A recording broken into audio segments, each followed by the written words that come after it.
3월 4일 화요일 매일 성경을 시작하도록 하겠습니다. 오늘 본문은 누가복음 8장 40절에서 56절인데요. 43절에서 56절만 읽도록 하겠습니다. 본문 함께 읽겠습니다. 이에 12해를 혈루증으로 앓는 중에 아무에게도 고침을 받지 못하던 여자가 예수의 뒤로 와서 그의 옷가에 손을 대니 혈루증이 즉시 그쳤더라. 예수께서 이르시되 내게 손을 댄 자가 누구냐 하시니 다 아니라 할 때에 베드로가 이르되 주여 무리가 밀려들어 미나이다. 예수께서 이르시되 내게 손을 댄 자가 있도다. 이는 내게서 능력이 나간 줄 알미로다 하신대 여자가 스스로 숨기지 못할 줄 알고 떨며 나와 엎드려 그 손 댄 이유와 곧 나은 것을 모든 사람 앞에서 말하니 예수께서 이르시되 딸아 내 믿음이 너를 구원하였으니 평안히 가라 하시더라. 아직 말씀하실 때에 회당장의 집에서 사람이 와서 말하되 당신의 딸이 죽었나이다. 선생님을 더 괴롭게 하지 마소서 하거늘 예수께서 들으시고 이르시되 두려워하지 말고 믿기만 하라. 그리하면 딸이 구원을 얻으리라 하시고 그 집에 이르러 베드로와 요한과 야고보와 아이의 부모 외에는 함께 들어가기를 허락하지 아니하시니라. 모든 사람이 아이를 위하여 울며 통곡하매 예수께서 이르시되 울지 말라 죽은 것이 아니라 잔다 하시니 그들이 그 죽은 것을 아는 고로 비웃더라. 예수께서 아이의 손을 잡고 불러 이르시되 아이야 일어나라 하시니 곧 그 영이 돌아와 아이가 곧 일어나거늘 예수께서 먹을 것을 주라 명하시니 그 부모가 놀라는지라. 예수께서 경고하사 이 일을 아무에게도 말하지 말라 하시니라.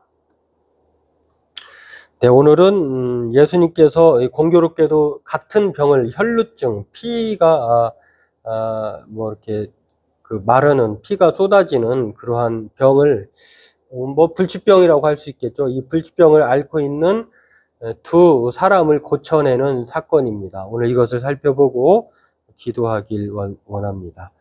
회당장 야이로의 딸이요, 이제 12살 된 외동딸인데 얼마나 귀하고 사랑스럽겠습니까? 그런데 그 아이가 혈루증을 앓게 되어서 죽어가고 있는 상황에 예수님을 초청을 합니다.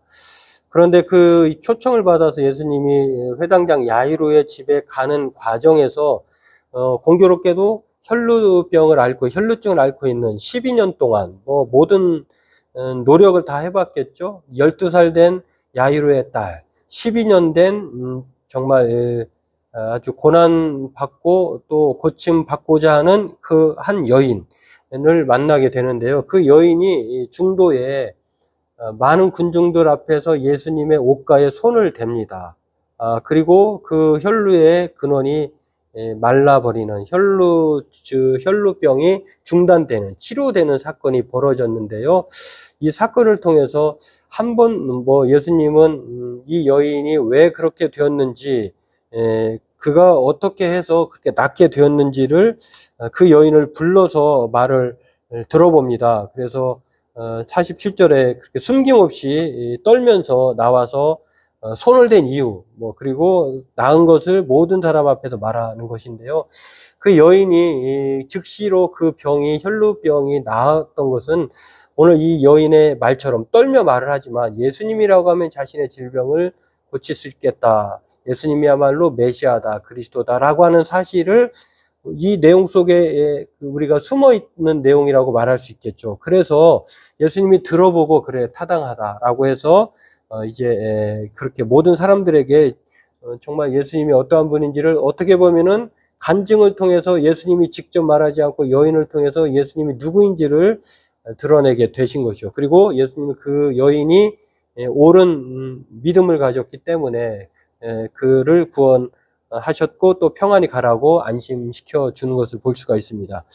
그리고 나서 이제는 원래대로 이제 혈루증을 앓고 있는 12살 딴 외딸 이제 야이로의 집으로 가고 있는데요. 문제는 그 야이로의 집에 가는 상황에 이 여인을 만나서 이제 조금 지체되었겠죠. 그런 상황에서 사람들이 죽었다라고 말을 할 때에 사람들은 죽었다라고 보았지만 예수님은 죽은 것이 아니라 잔다라고 말하면서 믿기만 하라라고 사람들은 이런 예수님의 말에 비웃습니다. 그러나 그 비웃음이 정말 큰 기쁨이 되었습니다. 예수님은 이렇게 같은 질병을 당시 사람들이 고칠 수 없다라고 생각하는 이 혈루증, 피가 쏟아지는 그것을 2번이나 고쳤다고 하는 것은요, 이게 한 번은 어쩔 수 있다라고 하지만, 그러나 2번은 뭐 정확한 거죠. 또 부정할 수 없는 것인데, 이처럼 예수님은 자연계뿐만 아니라 영적인 세력뿐만 아니라 인간의 모든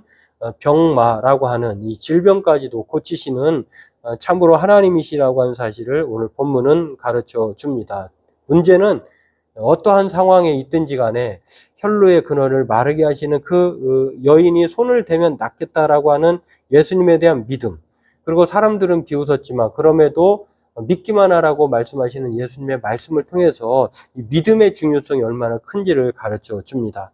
오늘 저와 여러분들도 이 절망과 슬픔이 있을 수 있겠습니다만, 그러나 소망과 생명의 주님을, 그 생명의 주님에 대한 믿음을 가지면 우리 또한 부활이요 생명으로 오늘도 온전케 될 수 있다고 하는 것입니다. 바라기는 저와 여러분들도 우리를 살리시고 부활과 생명을 주시는 예수님을 믿기만 하는, 오늘도 그 믿음으로 살아가는 저와 여러분 되기를 바라겠습니다.